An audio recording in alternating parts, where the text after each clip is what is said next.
एक बार की बात है। पहाड़ी के नीचे बसे एक छोटे से गांव में एक जवान लड़का रहता था। वह लड़का उस पूरे गांव में अपने आलस्य और काम चोरी के लिए प्रसिद्ध था। सभी गांववासी उसे आलसी कहकर ही पुकारते थे, क्योंकि वह पूरे दिन एक पेड़ के नीचे पड़ा रहता, झपकियां लेता और अपने भविष्य के बारे में अच्छे अच्छे सपने देखता। उसके दिन ऐसे ही आलस्य में गुजर रहे थे। लेकिन एक दिन उस गांव में एक बौद्ध भिक्षु पधारे, जो कि अगले 3 दिनों तक उसी गांव में ठहरने वाले थे। बौद्ध भिक्षु गांव में भिक्षा मांगते, दिन भर लोगों को उपदेश देते और रात्रि में गांव के बाहर बने बौद्ध मठ में विश्राम करते। बौद्ध भिक्षु जब भी भिक्षाटन के लिए जाते और भिक्षा लेकर वापस लौटते, तो वो हर बार उस जवान लड़के को उसी पेड़ के नीचे लेटा हुआ पाते। बौद्ध भिक्षु 2 दिनों तक ये सब देखते रहे और वो समझ गए कि यह लड़का मानसिक आलस्य का गुलाम है। तीसरे दिन जब बौद्ध भिक्षु भिक्षा लेकर वापस लौट रहे थे, तो वह उस लड़के के पास गए, जो कि अभी भी उसी पेड़ के नीचे लेटा हुआ था। भिक्षु ने लड़के से कहा, बेटे, मेरे पास तुम्हारे लिए एक काम है। मैं चाहता हूं कि तुम उस पहाड़ी की चोटी तक जाओ और वहां से मेरे लिए एक पंख लेकर आओ। लड़के ने लेटे लेटे ही अपना सिर पहाड़ी की तरफ घुमाया और उसकी सबसे ऊंची चोटी तक अपनी नजर दौड़ाई।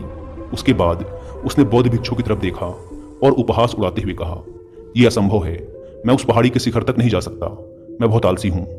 बौद्ध भिक्षु ने मुस्कुराते हुए कहा, अरे, लेकिन मुझे जिस पंख की तलाश है वो इस पहाड़ी के शिखर पर भी नहीं मिलेगा। वो तो इस पहाड़ी के दूसरी तरफ एक गुफा के अंदर मिलेगा, जिसके लिए इस पहाड़ी के शिखर तक चढ़कर दूसरी तरफ नीचे उतरना होगा। लेकिन वह कोई साधारण पंख नहीं है। ऐसा पंख तुमने आज तक नहीं देखा होगा। वो एक बहुत ही दुर्लभ लेकिन सुंदर पंख है, जो अपनी रोशनी बिखेरता है। भिक्षु की इन बातों से उस लड़के के अंदर उत्सुकता जागी। उसने आज से पहले ऐसे किसी पंख के बारे में कभी नहीं सुना था और ऐसे रोमांचक सफर के बारे में सोचकर वह अंदर से उत्साहित हो उठा। इसीलिए उसने भिक्षु की चुनौती को स्वीकार करने का निश्चय किया और वह पहाड़ी की तरफ चल पड़ा। लेकिन चढ़ाई बहुत लंबी और कठिन थी। जल्द ही लड़के का शरीर थकने लगा, सांस फूलने लगी और शरीर से काफी पसीना बहने लगा। लेकिन फिर भी उसने चलना जारी रखा। वो जैसे जैसे ऊपर और ऊपर चढ़ता गया, उसे प्रसन्नता और उत्साह की अनुभूति होने लगी, जिसे उसने आज से पहले कभी महसूस नहीं किया था।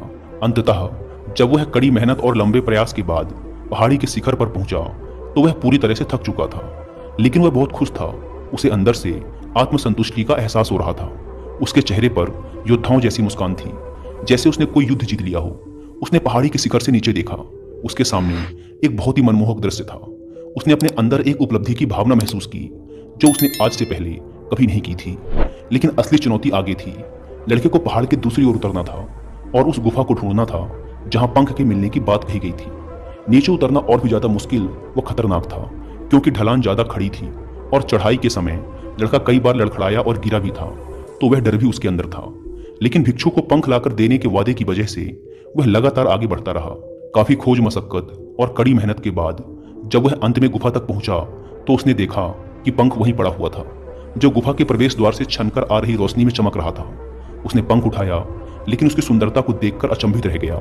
वह काफी देर तक पंख को ही घूरता रहा, लेकिन फिर अचानक उसे याद आया कि अभी तो उसे वापस भी जाना है। उसने खुद की तरफ देखा। वह पूरी तरह से थक चुका था। वह चिंतित हो गया कि वह पहाड़ पर कैसे चढ़ेगा और भिक्षु तक पंख कैसे पहुंचाएगा। एक पल के लिए उसने हार मानने के बारे में सोचा, लेकिन फिर उसे वह उपलब्धि और गर्व की भावना याद आ गई, जो उसने पहाड़ी के शिखर पर पहुंचने पर महसूस की थी। उसे एहसास हुआ कि उसके अंदर इस सफर को दोबारा पूरा करने की ताकत और दृढ़ संकल्प है। वह दोबारा पहाड़ी पर चढ़ने लगा। उसकी मांसपेशियों में दर्द हो रहा था, पैर कांप रहे थे, फेफड़े फटे जा रहे थे। वह कई बार लड़खड़ाकर गिर भी पड़ा, लेकिन उसने हार नहीं मानी। वह खुद को आगे बढ़ाने के लिए लगातार प्रेरित करता जा रहा था।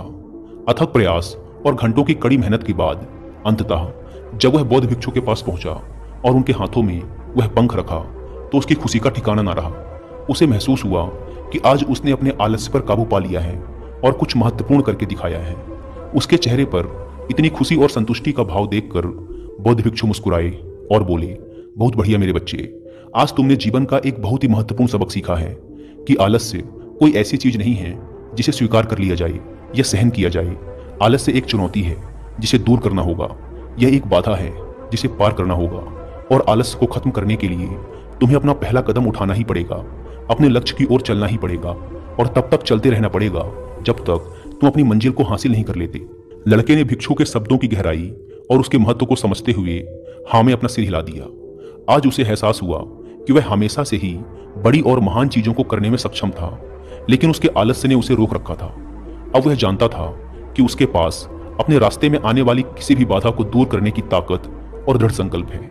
इसके बाद भिक्षु ने उस लड़के को आशीर्वाद दिया और उस गांव से चले गए। इस कहानी से सीखने वाली बात यह है कि जब हम असंभव लगने पर भी अपने लक्ष्य को प्राप्त करने के लिए खुद को आगे बढ़ाते हैं, तब हम अपने भीतर एक ऐसी ताकत और दृढ़ संकल्प की खोज करते हैं जिसके बारे में हम पहले कभी नहीं जानते थे।